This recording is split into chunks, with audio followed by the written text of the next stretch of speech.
जय बोलो 2400 भगवान की। जय बोलो अनंतानंत सिद्ध परमेष्टि भगवान की। जय बोलो चारित्र चक्रवर्ती आचार्य शांति सागर मुनि महाराज की। जय बोलो आचार्य विद्यानंद मुनि महाराज की।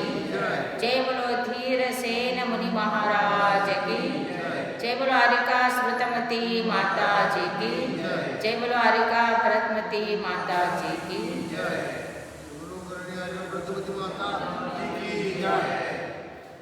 वंदितु सौवसिद्धे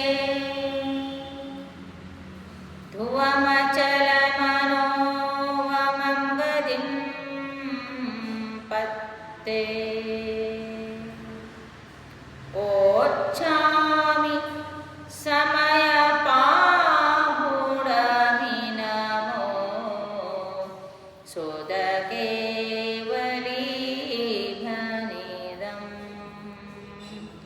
सुदकेवलीभनिदम्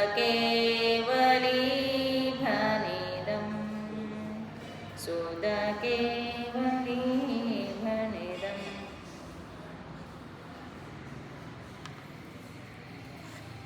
महानुभाव, जैसा हम पंच अनुव्रत के बारे में एक एक प्रवचन करते हुए अहिंसा अनुव्रत के ऊपर हुआ, अर्थात अहिंसा है क्या चीज़, फिर किस प्रकार के कितना प्रकार की हिंसा है, तो श्रावक पूर्ण रीति से कौन से हिंसा को त्याग कर सकता है, फिर कौन से कर सकता है, अर्थात उद्योगिनी विरोधिनी आरंभिनी हिंसा उससे श्रावक से होता ही है, और संकल्प हिंसा तो कंप्लीटली त्याग होता है। तो अब दूसरा नंबर का व्रत है सत्यानुव्रत। अहिंसा के बाद सत्य है। अहिंसा ये धर्म है। अहिंसा परमो धर्म कहते हैं। अहिंसा ये धर्म है, और सत्य अचोर ब्रह्मचर्य परिग्रह ये उनका परिवार है। और अहिंसा सत्य अचोर ब्रह्मचर्य परिग्रह ये व्रत है। और 3 गुणव्रत और 4 शिक्षाव्रत, ये 7 जो है श्रावक के व्रत में, जो प्रतिमाधारी बनता है तो दूसरे प्रतिमाधारी में ये व्रत आता है। तो ये सील है, 5 व्रत है और 7 सील है, ये रक्षण करने वाले होते हैं। तो इसी प्रकार से जो सत्य व्रत का पालन है, तो श्रावक है तो वो उसको सत्य बोलना है, लेकिन एक देश सत्य बोलता है, पूर्ण सत्य नहीं बोल सकता, क्योंकि वो पूर्ण सत्य बोलेगा तो वो संसार में रह ही नहीं सकेगा, अर्थात जो घर गृहस्थी व्यापार आदि कर नहीं सकेगा। तो वो जो व्यापार में भी उसको सत्य ही बोलना है, अनुव्रत धारण करेगा तो सत्यानुव्रत धारण करेगा तो व्यापार में भी सत्य ही बोलेगा और हर जगह में सत्य बोलेगा।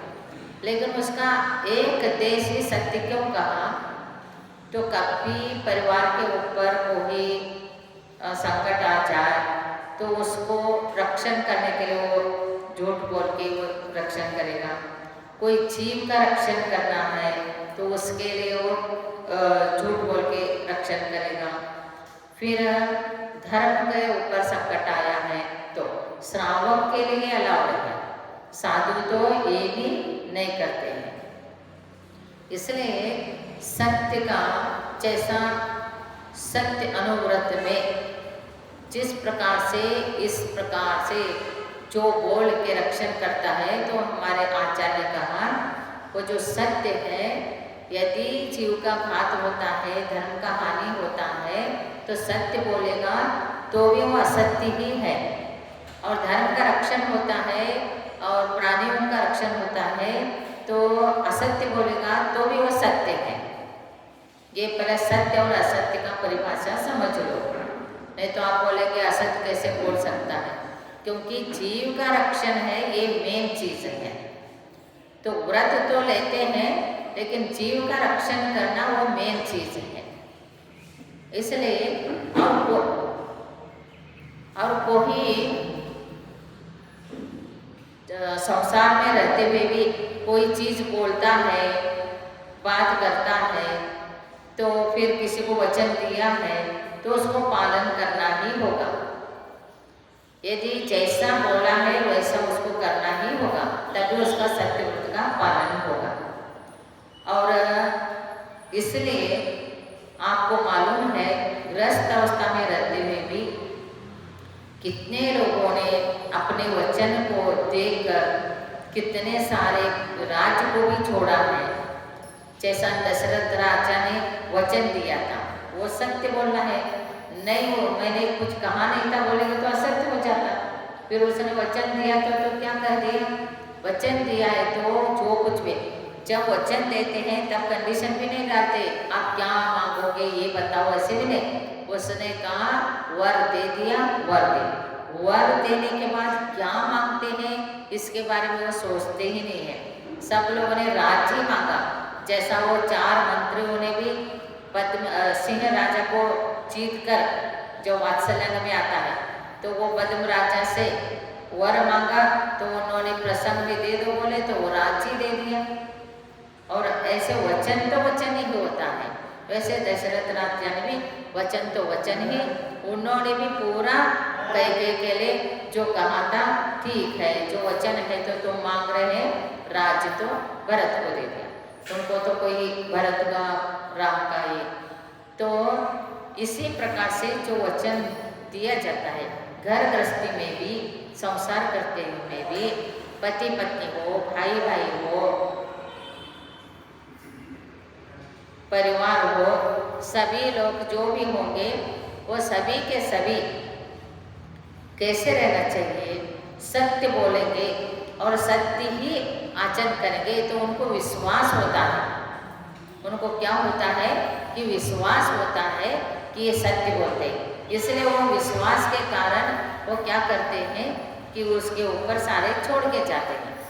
तो झूठ तो बोलेगा नहीं, तो इससे विश्वास से क्या होता है, घर गृहस्थ भी चलता है, दुकान भी चलता है सब, और मालिक जो है नौकर के ऊपर विश्वास रखता है क्योंकि ये सत्य बोलता है, ये झूठ नहीं बोलता है, ऐसे करके। और नौकरानी हो, नौकर हो, कोई भी हो, तो या तो आपस में पार्टनर हो तो एक दूसरे का सत्य बोल के चलते हैं तो उनको व्यापार भी अच्छा चलता है और सारे शांति से सुख से जीवन भी व्यतीत होता है। तो इसलिए हमारे यहाँ कहा है कि सत्य अनुव्रत धारण करने से संसार में भी फायदा ही फायदा है और पुण्य का बंध भी होता है। इसलिए कहा कि जो there is no religion higher than truth, क्या बोला है, there is no religion higher than truth. जो रिलीजन ही ये है, ट्रुथ ही रिलीजन है। गांधी जी ने यही किया, सत्य ही बोला, जो है वो बोला। उनके आत्मकथा में एक भी उनके लाइफ में चाहे कितनी भी गलती हो गया हो, पहला तो भी गलती, छोटेपन में बचपन में जो गलती, उनके माँ से कुछ नहीं छिपाता था और गांधी जी कुछ नहीं छिपाते थे माँ से और अपने परिवार से नहीं छिपाते थे। फिर जब राजनीति में आ गए तो एक दूसरे से कोई छुपा के, कोई गलत बोल के और किसी को आक्षेप करके ये काम ही नहीं किया उन्होंने। और आजकल जो राजनीति हो रहे हैं, सारे झूठों का राजनीति हो रहा है और झूठ के ही पीछे लगे हैं लोग और सत्य को छुपा रहे हैं। और सत्य को छुपाएंगे तो क्या होता है, वो उसका धर्म का हानि होता है। इसलिए कहा है धर्म ही सत्य है, जो ट्रुथ है यही धर्म है। तो जो सत्य बोलेंगे तो धर्म का पालन होगा। इसलिए कहा है कि एक दृष्टांत है, तो वर्तमान का दृष्टांत है, दो भाई, एक का नाम जिनदत्त था, दूसरे का नाम धनदत्त था। दो भाई का नाम जिनदत्त और धनदत्त, ये दोनों भी व्यापारी थे वैसे, लेकिन उनके पास कोई संपत्ति ऐसे था ही नहीं, बहुत कम संपत्ति रहने से वो दोनों ने विचार किया कि हम बाहर जाके कुछ कमा के आएंगे। कमाने के लिए हमारे नीति शास्त्र में भी बताया है, यदि आपको कमाना है, अच्छा नाम भी कमाना हो, पैसा भी कमाओ, व्यापार भी बढ़ाना है, जहाँ जन्म लिए हैं वहाँ से छोड़कर दूसरे जगह में जाके कमा सकते। अधिक कमाई वहाँ होती है, जहाँ के वहीं रहेंगे तो जितने के उतने ही रहते। हमारे नीति शास्त्र में भी यही कहा। फिर वो लोग पहला इतना श्रीमंत क्यों होते थे? वो व्यापार करने बाहर जाते थे। और आज भी देखो जितने भी लोग हैं, बहुत से प्रांत के लोग बाहर व्यापार में गए हुए हैं, इसलिए वो तरक्की करते हैं। और जहाँ का वहाँ हो तो व्यापार में तरक्की नहीं होता है। फिर वो दोनों ने क्या कर दिया, हम व्यापार करने के लिए बाहर चले जाएंगे, तो इसलिए बाहर चले जाएंगे करके बाहर जब गए तो बात होते होते व्यापार में जो लाभ होगा तो आधा आधा हिस्सा लेंगे, भाई भाई में बात हो गई। जितना भी लाभ होगा तो वो जो धनदत्त है वो बहुत सत्यवादी था, सत्य बोलता था, जो बोलता था वही उसके ऊपर अड़िग रहता था। फिर उसने कहा कि जो कमाई होगी उसका आधा आधा हिस्सा ये होगा। ये तो जिनदेव ने कहा था, जिनदत्त ने कहा था। फिर ये धनदत्त जो है सत्यवादी है, जो बोला है तो उसी के ऊपर वो टिके रहता था।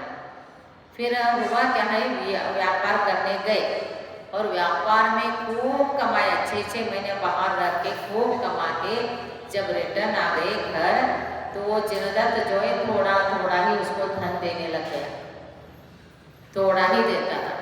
फिर उसने कहा कि बात क्या हुई थी, तुमने ही बताया था कि जो कमाई होगी उसके आधा हिस्सा तुमको, आधा हिस्सा हमको, तो सीधा सीधा जो है उसका आधा हिस्सा करो तुम। तो वो क्या कर दिया, नहीं मैंने तो ऐसे कहा ही नहीं था, तुरंत बदल गया क्योंकि पैसा का लोभ छूट गया, संपत्ति का लोभ छूट गया। फिर वो बोला कि मैंने ऐसे नहीं कहा था।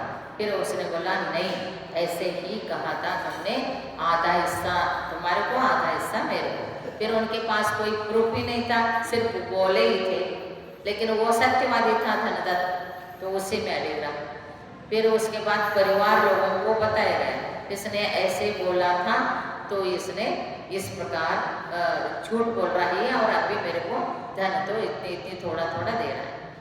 फिर वहाँ पर नहीं न्याय चालू हुआ तो थोड़ा सा प्रमुख लोग होते उनके बीच में न्याय गया और उनको भी बता दिया कि इसने आधा आधा हिस्सा देने की बात कही है। तो उसने बोला कि नहीं मैंने तो वैसे कहा नहीं। फिर किसी के पास कुछ था ही नहीं, फिर वहाँ भी बात नहीं बनी। फिर वो जैसा छोटा सा कोर्ट, फिर हाई कोर्ट, फिर सुप्रीम कोर्ट जाता है ना, वैसा वहाँ पर क्या था, सुप्रीम कोर्ट।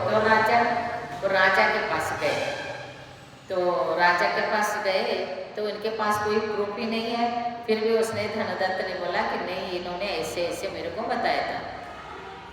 ठीक है, अब राजा ने सोचा, पहला राजा ऐसे ही करते थे, कोई प्रूफ नहीं है तो वो अपने प्रयोग से उनको सिद्ध कर लेते थे। तो वो उन्होंने बोला कि ठीक है तुम्हारे पास कोई प्रमाण नहीं है तो मैं जो भी सत्य बोल रहा है, असत्य बोल रहा है, झूठ बोल रहा है, सत्य बोल रहा है, तो ये पता चलेगा। तो मैं तुम्हारे हाथ में अग्नि रखता हूँ और फिर वो जिसका हाथ चलेगा वो झूठ बोल रहा है, जिसका हाथ नहीं चलेगा वो सत्य बोल रहा है, कह दिया राजा। तो इस प्रकार परीक्षा करने की जब बात आई तो राजा के सामने गए तो ना तो कह ही नहीं सकता, ना कहेगा तो पता है। फिर उसको लगा कि क्या होता है देखो, तो उसने राजा ने इसके हाथ में अग्नि, पहला ऐसे परीक्षा होती थी अग्नि परीक्षा, सीता का नहीं हुई थी क्या, सत्य है, सत्य का तो परीक्षा के लिए तो अग्नि परीक्षा की थी। और आप लोगों के लिए ऐसे बताया जाता है अग्नि साक्षी, अर्थात अग्नि परीक्षा करके, अग्नि साक्षी करके बहुत से लोग, दूसरे हिंदू लोगों में भी वो प्रथा है कि वो सत्य बोलने का, क्योंकि अग्नि जो है वो झूठ वाले को ही जलाता है, सत्य को जलाता, सत्यवादी को नहीं जलाता है, इसलिए उसकी परंपरा आया हुआ है। तो जब ऐसे हुआ तो उसका हाथ तो जल गया, जैसे ही जला तो पता चल गया।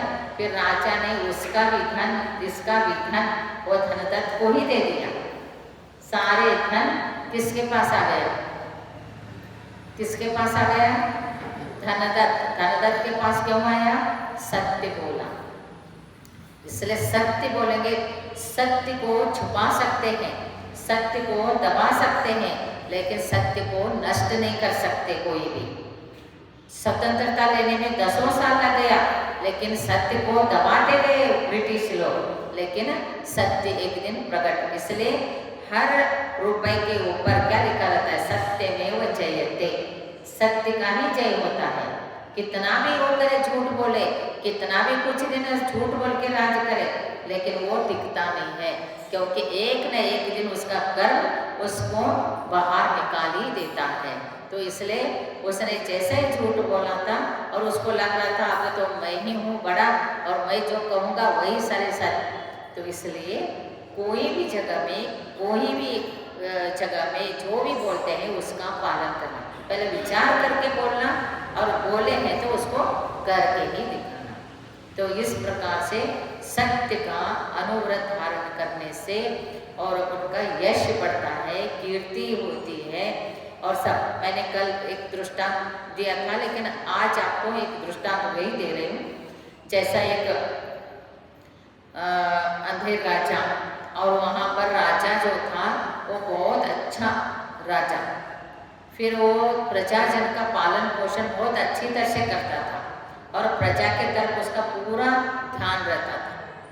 फिर उसने एक दिन उसके मंत्रियों को बुला के कहा कि तुम लोग क्या करो कि जो हमारे राज्य में जो मार्केट लगता है, तो उस मार्केट में जो सामान आता है वो सामान को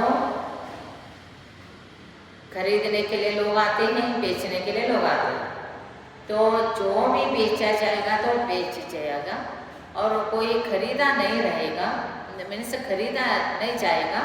वो शेष लास्ट मोमेंट में जो भी शेष रहेगा वो तुम राज्य से, राजकोष से उसको खरीद लो, और वो जो बेचने के लिए आया है उसको खुश करके भेजो, ऐसे बोलते हैं। फिर जब ऐसे बोला, फिर मंत्री ने ऐसे सोचा, फिर वो बेचना विक्रय जब मार्केट लगता था, इस होता गया। फिर एक बार क्या हुआ, मार्केट में सभी वस्तु आए थे, तो उस वस्तु में सब लोग विक्रय हो गए, सब बेच गए, और सब बेचने के बाद एक ही वस्तु रह गया वहाँ, एक ही वस्तु रहा। तो वो कौन सी वस्तु रहा? तो वो रहा एक मूर्ति। सभी लोगों ने सब चीज़ खरीद लिया था सारे, और वो विक्रय करके सब लोग चले भी गए थे। एक बस जो बेचने वाला था वो बैठा था और उसका एक वस्तु नहीं बिक रहा था। फिर ये मंत्री निरीक्षण करने के लिए गए, तो देखते हैं तो वहाँ पर सब विक्रय हो चुका है, बस एक ही वस्तु विक्रय नहीं हुआ है। फिर देखता है क्या नहीं बेचा गया, तो या खरीदा नहीं गया। फिर देखते हैं तो वो एक मूर्ति थी, वो मूर्ति थी शनि की मूर्ति थी, वो बेचने के लिए लाए थे। तो बहुत से लोग बोलते हैं कि शनि ग्रह का परेशानी है, शनि ग्रह सता रहा है, आगे ज्योतिषी के में ग्रहों में बताते हैं। शनि ग्रह ऐसे भी है, वो जहाँ बैठता है वहाँ तो कुछ नहीं करता, लेकिन जहाँ उसकी दृष्टि जाती है वहाँ पर, लेकिन वो दोनों प्रकार के लाभ करता भी है ना। जो वो जैसा होगा वैसे तो वो दूसरे कोण क्या है वो परीक्षा करके देता है। शनि ग्रह परेशानी कर रहा है तो दूसरे दृष्टि, जिस शनि ग्रह की जिस घर में दृष्टि जा रही है उस घर का फल जो है वो बाधक होता है, और जिस घर में बैठा है वहाँ कुछ भी नहीं करता है। तो ऐसे जब शनि ग्रह का परेशानी आ जाता है तो लोग उनको छोड़ के जाते हैं कि उनको सहायता करते हैं। मित्र रहता है, भाई रहते हैं, परिजन रहते हैं कि नहीं रहते हैं, ये शनि ग्रह से परीक्षा होती है। तो वो शनि ग्रह तो सबको लगा कि शनि का नाम लेते ही कोई लेगा ही नहीं, लिया नहीं। फिर इसने बोला कितने रुपए का, जितना बोला उतना दे के उसको खरीद करके लाके राज्य दरबार में रख दिया। और जैसा ही रखा शनि को लाके, और उसी दिन रात में जो वैभव है, अर्थात जितना राज वैभव होता है, और राज वैभव एक क्या करते, एक स्त्री के रूप धारण करके सज धज के वो जाने लग गई। और रात हो गए तो राजा सोया हुआ था। तो सोया हुआ राजा है तो उसका थोड़ा सा दरवाजे का आवाज़ आने से नींद खुल गई। नींद खोलते ही तो आँख खोल के वहीं से देखता है तो कोई चमक रहे, बहुत अच्छा स्त्री दिख रहे।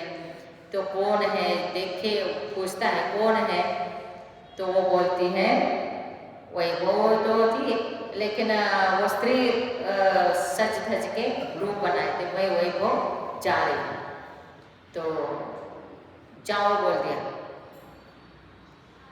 और जाओ बोल दिया, वो चली गई। फिर थोड़ी देर के बाद कीर्ति आती है, वो साड़ी पहन के अच्छे तैयार होके आती है, वो भी वहाँ दरवाजे के पास जाते हुए राजा को दिखाई देती है। फिर राजा ने बोला तुम कौन हो? बोले कि मैं कीर्ति हूँ। फिर कहाँ जा रहे? मैं आपको छोड़ के जा रही हूँ। तो राजा बोलता है जाओ। फिर सबको जाने दिया, लेटर गो कर दिया सबको। फिर उसके बाद क्या हुआ, लक्ष्मी आती है, और लक्ष्मी आने के बाद वो पता चला ये कौन है। पूछा तो लक्ष्मी हूँ। कहाँ जा रहे हो? आपको छोड़ के जा रहे हो। तो राजा ने बोला जा रहे हैं तो जाने दो। फिर जा रही हो तो ठीक है, ऐसे कर दिया। फिर लक्ष्मी भी चली गई। देखो वैभव चला गया, कीर्ति चली गई, लक्ष्मी चली गई, राजा आराम से फिर सो रहा। फिर एक पुरुष आया, बहुत अच्छा राजभोजन में। फिर उनको देखा तो ये कौन आया? फिर कौन हो तुम? पूछा राजा ने। फिर बोला कि मैं सत्य हूँ। तो सत्य हूँ तो क्या कर रहे हैं? तो मैं जा रहा हूँ। कहाँ जा रहे हैं? आपको छोड़ के मैं जा रहा हूँ।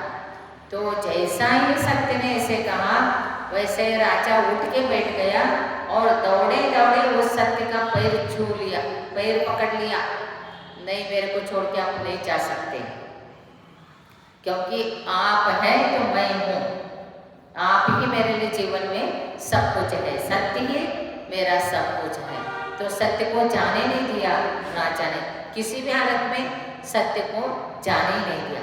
फिर सत्य ने समझ लिया ये राजा तो बहुत ही परोपकारी, धर्मात्मा, सत्यवादी, सत्य बोलने वाला बहुत अच्छा गुणवान राजा है करके वो सत्य ने क्या कर दिया, वापिस घर में एंट्री कर दिया। जैसा ही सत्य ने घर में एंट्री कर दिया, वैसा ही वैभव आना शुरू हो गया, कीर्ति आ गई, लक्ष्मी आ गई, सारे चीज आ गए राजा के पास। समझ में आ गए क्या चाहिए हमारे पास? सत्य चाहिए। जो सत्य से संसार करता है, सत्य से व्यापार करता है, सत्य से राज्य करता है, सत्य को बहुत महत्व है। अहिंसा का रक्षण भी सत्य से ही होता है, अहिंसा धर्म का पालन भी सत्य से होता है। इसलिए महानुभाव, सत्य ये श्रेष्ठ धर्म है। और जो झूठ बोलता है, ऐसे झूठ लोगों के संपर्क में नहीं रहना और उनको पुष्टि नहीं करना। उनके पीछे बहुत से लोग झूठ के पीछे ही लगे हुए हैं। कहा जाता है सत्य जो घर से एक कदम बाहर नहीं निकला, इतने में असत्य सब गांव घूम के आ जाता है। इसका अर्थ क्या हुआ है? क्या बोला हमने? सत्य जो है घर से निकल के एक कदम अपनी आंगन में रखा नहीं, इतने में झूठ गांव भर घूम के आ जाता है। अर्थात सभी लोग झूठ के आश्रय, झूठ के पीछे लग जाते, झूठ को अच्छा बोल के झूठ के आश्रय लेते हैं और सत्य को तिरस्कार करते हैं, सत्य का निंदा करते हैं। तो ये है गलत चीज। इसलिए कहा there is no higher than truth. उत्कृष्ट चीज क्या है? धर्म ही है। There is no religion higher than truth. Religion means क्या है? ट्रूथ ही है। इसलिए इस प्रकार के जो सत्य का आश्रय लेगा तो राज भी पहले ऐसे ही होता था। सत्येंद्र राजा करके है, सपन में भी जो बोला था वो उसने आगे ये करके दिया, उसको जैसा बोला था सपन में बोला हुआ बात भी उसने सत्य बोल के ही दिखाया। राज देना पड़े तो भी दे। तो इस प्रकार से सत्य का ही जय होता है, सत्य का ही हिस्ट्री बनता है, झूठ का नहीं। रावण का क्या हुआ? रावण झूठ पक्ष को पकड़ा था और अधर्म को पकड़ा था, असत्य को पकड़ा था, इसलिए रावण को विभीषण ने छोड़ दिया। जो सत्यवादी होते हैं वो रावण के पास रह के भी बिगड़े नहीं हैं। जो असत्यवादी होते हैं वो राम के पास रह के भी सुधरे नहीं है। मंत्राणी कहाँ सुधरी और कैकेयी कहाँ सुधरी? तो कहने का तात्पर्य जो सत्यवादी होते हैं वो कहीं भी रहे तो वो अपने निष्ठा को नहीं छोड़ते। इसलिए श्री कृष्ण महाराज ने भी किसी का पक्ष लिया तो सत्य का पक्ष लिया, बोले कि यही धर्म है। पांडवों के पास गए तो कौरव के पास, फिर कौरव भी पांडव भी श्री कृष्ण महाराज के पास जाते युद्ध के टाइम में, महायुद्ध होने वाला है। श्री कृष्ण महाराज ने बोला मेरे पास इतना सेना है और मैं, और कौरव को पूछा तुमको क्या चाहिए?